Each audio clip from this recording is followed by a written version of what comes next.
Bonjour à tous. Et donc aujourd'hui, vidéo pour expliquer le côté inlâchable de Siziaziki.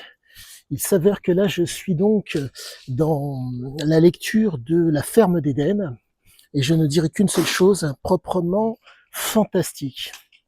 Euh, de par le fait que les circuits cérébraux de Zike étaient agencés pour l'intensité, on se retrouve face à un homme qui ne peut vivre que des choses intenses.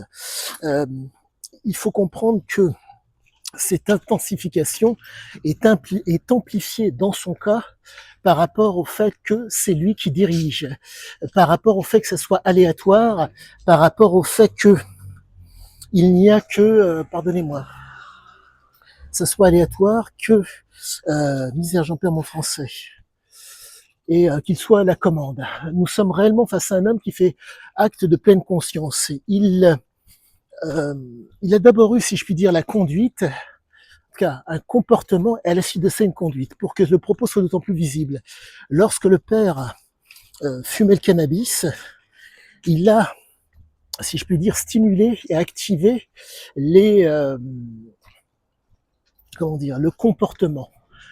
Mais, bonjour madame, mais la problématique est la suivante, c'est que le comportement était, si je puis dire, entre guillemets, normal. Il faut comprendre que au niveau sous-cortical, au niveau de l'imaginaire, si vous préférez, un enfant, bonjour monsieur, n'a pas les moyens n'a pas encore le contrôle, si je puis dire.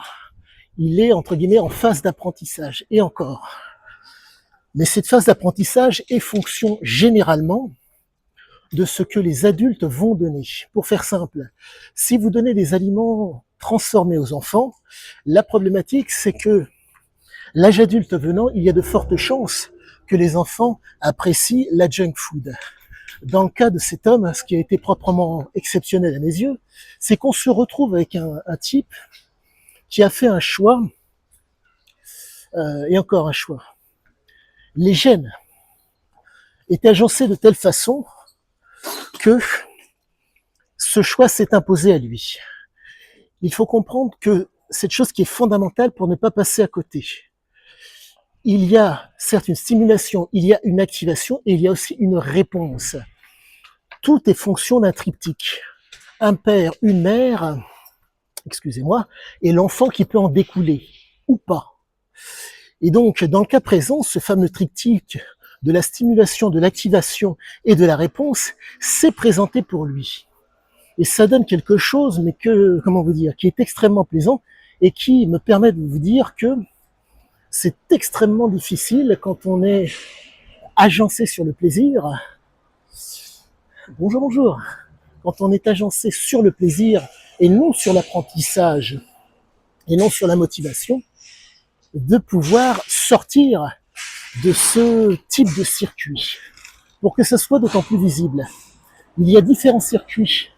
Le circuit de la récompense est composé donc du circuit de la motivation, de la circuit, pardonnez-moi, de la misère, le circuit contrôle. Le contrôle représente, pardonnez-moi, le cerveau. Vous avez deux autres circuits. Oh, excusez-moi, je fais tout ça de mémoire et malencontreusement, j'ai... c'est pénible. Contrôle, mémoire, apprentissage et l'autre...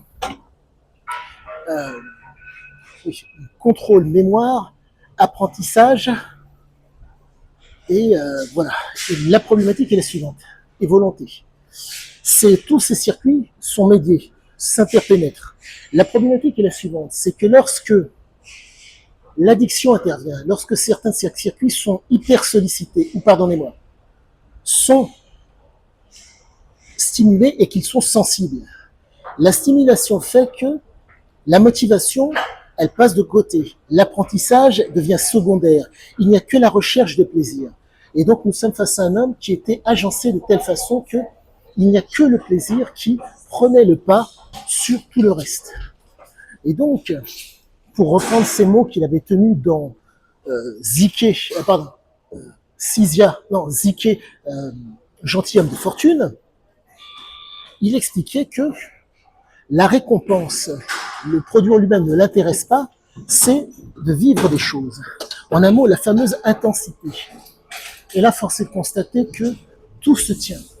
Ce qui fait que, pour peu que vous ayez certaines prédispositions, j'en ai quelques-unes, mais si vous voulez, je suis encore capable d'être au contrôle. Et par rapport à ce monsieur, fait que vous ne pouvez pas, et c'est vraiment impossible d'envisager de le lâcher, car réellement, il est hyper stimulant. Et la grande force aussi qu'il avait, c'est que, pour peu que vous ayez la fameuse prédisposition, il était en mesure de la stimuler. En un mot, manger, boire, dormir, avoir une libido, c'est propre à tous. Par contre, faire que tous ces éléments soient porteurs de plaisir, ce n'est pas donné à tous. Et là, ce qui est proprement, si je puis dire, hallucinant de la part de cet homme, c'est qu'il arrivait à amener, comment dire, là où vous n'étiez pas en mesure d'aller, car vous n'osiez pas le mensonge, vous n'osiez pas la tricherie, vous n'osiez pas la manipulation, vous n'osiez pas la bonne foi ou la mauvaise foi pour arriver à vos fins, lui était en mesure de le faire. Et j'en reviens donc à ces fameuses gènes LAB.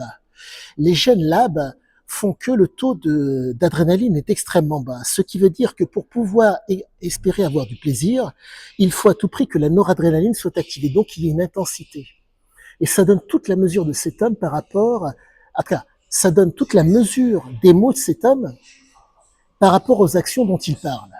Donc, exposer les faits pour mieux les masquer, c'est le propre des gens qui sont des adeptes de la manipulation.